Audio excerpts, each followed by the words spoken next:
Halloween, a holiday America has celebrated for over a century, when people put up jack-o'-lanterns and dress as various creatures as they go house to house asking for candy.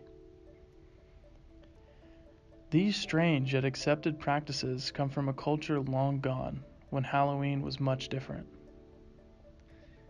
Samhain, the Celtic tradition on November the 1st, starting the new year for them. This marked the end of summer, the end of harvest season, and the beginning of winter.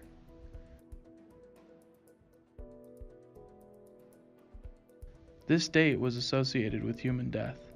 It was believed that the dead were kept down by the blossoming world and would traverse the land of the living as the world of the living and the world of the dead became one.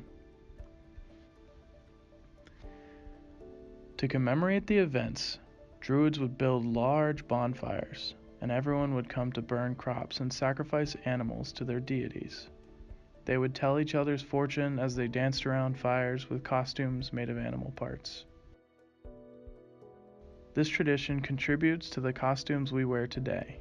In addition to that, if they had to travel near this time, they would wear masks so spirits would mistake them for other spirits, allowing them to travel freely.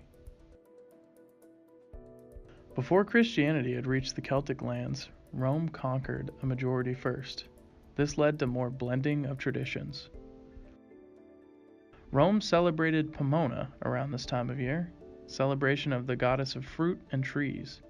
This is where the tradition of bobbing for apples comes from.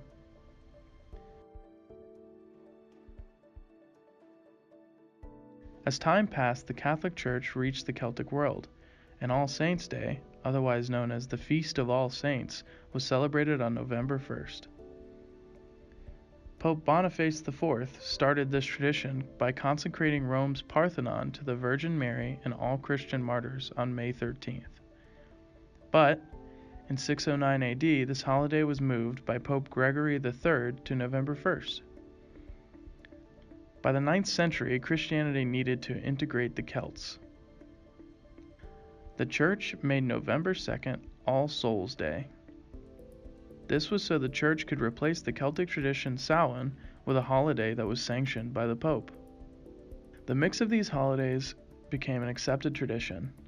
Even the name Halloween itself comes from this time.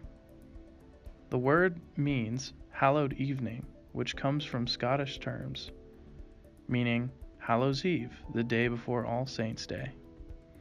Even jack-o'-lanterns come from an old Irish folktale, in which stingy Jack outsmarts Satan and tricks him into never taking Jack to hell. But when he goes to enter heaven after he's died, he is turned away by St. Peter for his sinful lifestyle. He was given an ember inside of a hollow turnip to wander the earth with only that light to lead him.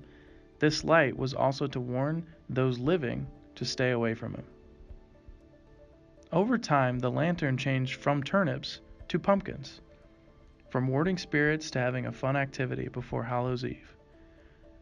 This was because, when the Irish came to America, turnips were scarce, and gourds were just as hard to find, so they turned to pumpkins, which were abundant at the time. Even though Halloween has changed dramatically over time, the origins of Halloween and the spirit stays the same.